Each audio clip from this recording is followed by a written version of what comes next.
Hello student, welcome back to my channel doctor Jinal medical academy. आज के radius bone part 2 में हम सभी मसल्स अटैचमेंट और क्लिनिकल एनाटॉमी को समझेंगे। पार्ट 1 में हमने रेडियस बॉन के जनरल फीचर्स और स्टाइल डिटर्मिनेशन को डिटेल में समझा था। अगर आपने पार्ट 1 अभी तक नहीं देखा तो पहले वो लेक्चर देख लीजिए, जिसकी लिंक हमने डिस्क्रिप्शन में दी गई है। तो शुरू करते हैं हमारा लेक्चर, जो हम ट्रिक के साथ सभी मसल्स को याद रखेंगे। हेडिंग देखिए student, insertion on the radius, यानी वो मसल्स जो रेडियस पर आकर जुड़ती है। हम स्टेप बाय स्टेप सभी इंसर्जन को देखते हैं। पहली है लेटरल सरफेस। लेटरल सरफेस ऊपर से नीचे तक 3 मसल्स इंसर्जन होती है। इनको हम याद रख सकते हैं सबसे प्यारी बॉन। ये ट्रिक का नाम है, सबसे प्यारी बॉन। यानी समझिए, सबसे ऐसे होता है सुपाइनेटर, जो लेटरल सरफेस के सबसे ऊपर पार्ट में इंसर्ट होती है। यह हमारे फोरआर्म को सीधा करती है। अब प्यारी से है प्रोनेटर टेरेस, यानी लेटरल सरफेस पर थोड़ा नीचे जहां रफ इंप्रेशन होता है वहां आकर जुड़ती है प्रोनेटर टेरेस। बॉन से होता है ब्रेकियोरेडियलिस, जो लेटरल सरफेस पर सबसे नीचे आकर जुड़ती है। तो आपको लेटरल सरफेस पर 3 मसल जो ऊपर से नीचे हैं उसकी सीक्वेंस याद हो गई। सबसे प्यारी बॉन यानी सुपाइनेटर, प्रोनेटर टेरेस और ब्रेकियोरेडियलिस। अब आते हैं नेक्स्ट इंसर्जन पर। स्लाइड पर देखिए पॉइंट नंबर 2, जो है रेडियल ट्यूबरोसिटी। यहाँ अटैच होती है हमारी सबसे पावरफुल मसल्स बाइसेप ब्रेकर। यहाँ अक्सर स्टूडेंट गलती करते हैं, वो बस रेडियल ट्यूबरोसिटी लिखकर आ जाते हैं, लेकिन आपको स्पेसिफिक याद होना चाहिए कि बाइसेप ब्रेकर रेडियल ट्यूबरोसिटी के सिर्फ पोस्टीरियर पार्ट पर आकर जुड़ती है और जो आगे एंटीरियर पार्ट है वो स्मूथ होता है। क्यों?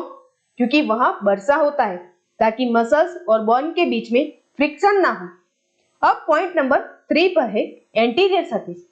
यहाँ एंटीरियर सरफेस में सिर्फ एक ही मसल इंसर्ट होती है, वो भी लोअर पार्ट में, जिसका नाम है प्रोनेटर क्वाड्रस। तो स्टूडेंट, रेडियस बोन पर टोटल 5 मसल्स आकर इंसर्ट होती है। जो हम देखें तो लेटरल सरफेस पर सुपाइनेटर अपर पार्ट में, प्रोनेटर टेरेस बीच में और ब्रेकियोरेडियलिस लोअर पार्ट में। रेडियल ट्यूबरोसिटी के पोस्टीरियर पार्ट में है बाइसेप ब्रेकर और एंटीरियर सरफेस पर प्रोनेटर क्वाड्रस। तो यहाँ रेडियस बोन के इंसर्जन खत्म हुए। अब हम बात करेंगे ओरिजिन की, यानी वो मसल्स जो रेडियस से स्टार्ट होती है और हाथ की उंगलियों तक जाती है। स्क्रीन पर देखिए स्टूडेंट, सबसे पहले हम जाएंगे एंटीरियर एस्पेक्ट के मसल्स, यानी आगे के हिस्से में जो भी मसल स्टार्ट होगी। यहाँ मसल्स के नाम याद रखने के लिए एक ट्रिक याद रखिए। फ्रंट इज फॉर फ्लेक्शन, यानी आगे वाला हिस्सा मोड़ने के लिए है, और इसीलिए रेडियस के आगे जो भी मसल्स होगी उनके नाम में फ्लेक्सर जरूर आएगा। स्लाइड पर आप दोनों मसल्स के नाम पढ़िए, flexor digitorum superficialis and flexor pollicis longus. दोनों नाम में फ्लेक्सर है। फ्लेक्सर डिजिटोरम सुपरफिशियलिस, ये मसल्स एंटीरियर ओब्लिक्यू लाइन से निकलती है और ये काम क्या करती है तो समझिए, थोड़ा लॉजिक लगाओ। डिजिटोरम का मतलब है फिंगर्स, यानी ये मसल्स फिंगर्स को मोड़ती है। फ्लेक्सर पॉलिसिस लॉन्गस, ये एंटीरियर सरफेस के सबसे बड़े हिस्से अपर 2/3 को कवर करते हैं। समझो आप, पॉलिसिस का मतलब क्या है? अंगूठा। क्योंकि हमारा अंगूठा बहुत ही स्ट्रांग होता है, तो उनकी ये मसल्स रेडियस पर सबसे ज्यादा जगह लेती है। तो सिंपल लॉजिक है, रेडियस के आगे के मसल्स फ्लेक्सर मसल्स। अब चलते हैं बोन के पीछे की तरफ, यानी पोस्टीरियर सरफेस पर। स्लाइड पर देखें, यहाँ से 2 मसल्स निकलती है जो हमारे अंगूठे को मूव करती है। इनके नाम लंबे हैं, तो अक्सर स्टूडेंट कंफ्यूज हो जाते हैं कि ऊपर कौन सी है और नीचे कौन सी। अबडक्टर पॉलिसी लॉन्गस और एक्सटेंसर पॉलिसी ब्रेविस। आपको याद रखना है कि अल्फाबेटिकल रूल में एबीसीडी में ए सबसे पहले आता है और ई बाद में, तो बस बोन पर भी यही रूल लगता है। ए से अबडक्टर पॉलिसी लॉन्गस, ये ऊपर है मसल्स, और ई से एक्सटेंसर पॉलिसी ब्रेविस, ये इसके नीचे है। अगर एग्जाम में भूल जाओ तो बस एबीसीडी याद कर लेना।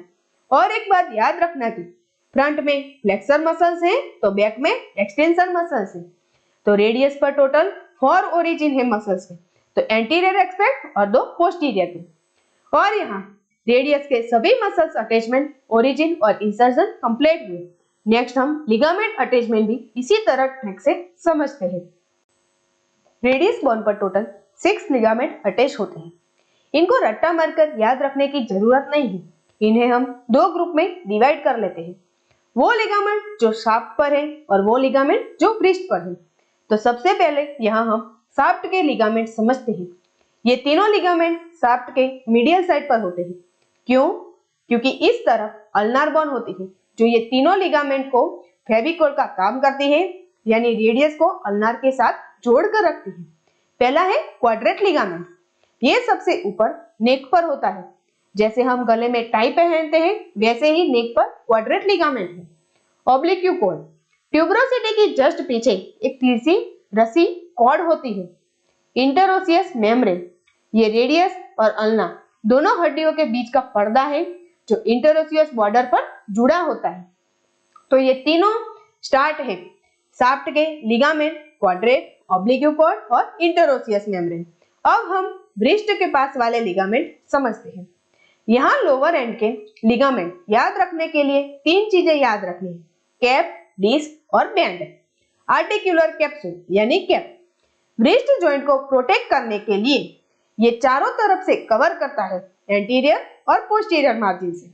फिर आती है आर्टिकुलर डिस्क यानी डिस्क, जहां रेडियस और अल्ना नीचे मिलते हैं।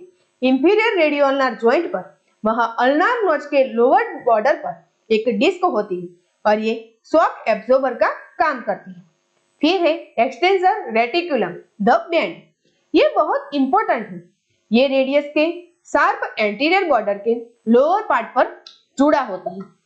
इसे आप एक रिस्ट वॉच या बैंड की तरह सोचिए जो टेंडन को अपनी जगह पकड़ कर रखता है ताकि वो बाहर ना निकले। तो स्टूडेंट, ये तो लोअर एंड के लिगामेंट अटैचमेंट। अब बस एक चीज बची है, रेडियस के लोअर एंड पर बने ग्रूव्स जहां से टेंडन्स पास होते हैं। तो चलिए इन्हें समझते हैं।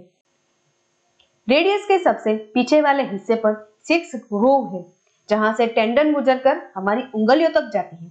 तो स्टूडेंट, ये डायग्राम देखकर घबराओ नहीं, मैं आपको हर तरीके से बताऊंगी तो आपको रटना नहीं पड़ेगा और आसानी से याद रहेगा। ये जो ग्रूव्स है उसे आप 6 कमरे की तरह समझिए।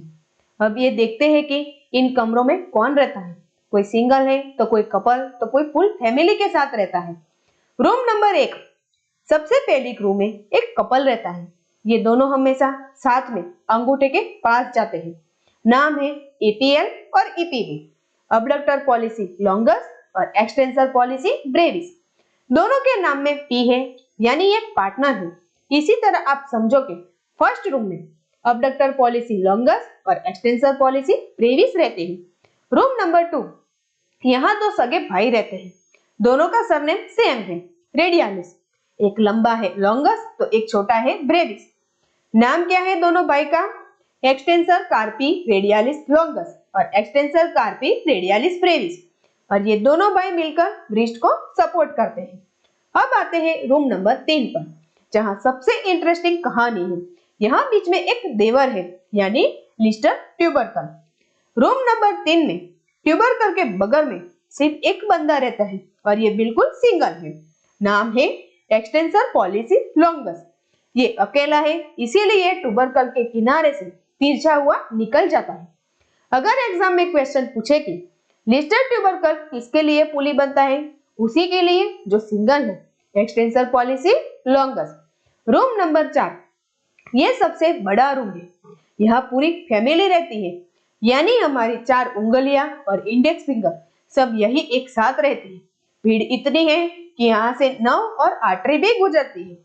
अब रेडियस खत्म, हम आ गए हैं बॉर्डर पर। रूम नंबर 5, यहाँ घर का सबसे छोटा बच्चा रहता है, यानी हमारी लिटिल फिंगर।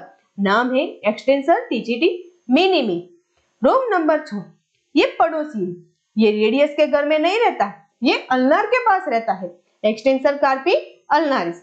तो सीक्वेंस याद रखना, पहले रूम में कपल एपीएल और ईपीवी, दूसरे रूम में है ब्रदर्स यानी रेडियालिस ब्रदर्स, तीसरे रूम में है सिंगल जो लिस्टर ट्यूबरकल के पास होता है, चौथे रूम में है फुल फैमिली जो नर्व और आर्टरी भी इंक्लूड होती है, पांचवा कमरा सबसे छोटे बच्चे का है, वो है मिनी में, और छठा सा पड़ोसी का।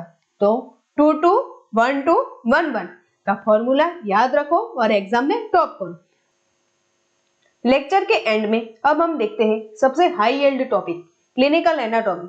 एग्जाम में यहाँ से डायरेक्ट सवाल आते हैं। सबसे पहला है कुलिस फ्रैक्चर। ये फ्रैक्चर रेडियस के लोअर एंड पर होता है, अपर 2 सेंटीमीटर के ऊपर होता है। ये कैसे होता है? इमेजिन कीजिए कोई इंसान गिर रहा है और वो अपना बचाव करने के लिए हाथ जमीन पर टिकाया है। इस इंपैक्ट से हड्डी टूटती है और उसका टूटा हुआ जो हिस्सा है वो पीछे की तरफ खिसक जाता है। इससे क्या होता है? हाथ का शेप एक खाने वाले कांटे चम्मच जैसा होता है, जहाँ डिनर फॉर्क जैसा हो जाता है। इसीलिए इसे डिनर फॉर्क डिफॉर्मालिटी कहते हैं। नोट कीजिए, नॉर्मल हाथ में रेडियस स्टाइलॉइड के नीचे होता है, पर फ्रैक्चर के बाद ये अल्नार स्टाइलॉइड के बराबर या ऊपर आ जाता है। अब देखते हैं इसका बिल्कुल उल्टा, यानी स्मिथ फ्रैक्चर। अगर कुलिस फ्रैक्चर समझ आ गया तो ये बहुत आसान है। इसे रिवर्स कुलिस फ्रैक्चर भी कहते हैं। फर्क क्या है? कुलिस में हड्डी पीछे गई थी, स्मिथ में हड्डी आगे की तरफ खिसक आती है। ये तब होता है जब कोई हाथ के पीछे वाले हिस्से पर गिरता है। इसमें हाथ का शेप गार्डन स्पेड, बगीचे में खुदाई करने वाला पावड़ा जैसा हो जाता है। अब लास्ट में एक कंडीशन है जो सिर्फ छोटे बच्चों में होती है, 1 से 4 साल के बच्चों के बीच में। पुल्ड एल्बो, ये कोई फ्रैक्चर नहीं है, ये एक सबलेक्शन यानी हड्डी का अपनी जगह से हिल जाना होता है। ये कब होता है? जब पेरेंट्स या कोई बच्चे का हाथ पकड़कर अचानक जोर से खींच देता है। इस झटके से रेडियस का हेड अपने एन्युलर लिगामेंट से बाहर खिसक जाता है। बच्चा दर्द में अपना हाथ हिलाना बंद कर देता है और एल्बो को स्लाइटली मोड़कर रखता है। तो स्टूडेंट, ये था कंप्लीट रेडियस बोन का लेक्चर। हमने जनरल फीचर्स से लेकर मसल्स अटैचमेंट और क्लिनिकल एनाटॉमी का सब कवर कर लिया। अगर आपको ये ट्रिक और स्टोरी वाला तरीका पसंद आया तो वीडियो को लाइक जरूर करें, चैनल को सब्सक्राइब करें और ज्यादा से ज्यादा अपने फ्रेंड्स को शेयर करें। अगले लेक्चर में हम फोरआर्म की दूसरी बोन अल्नार को समझेंगे। तब तक के लिए कीप लर्निंग, कीप गोइंग।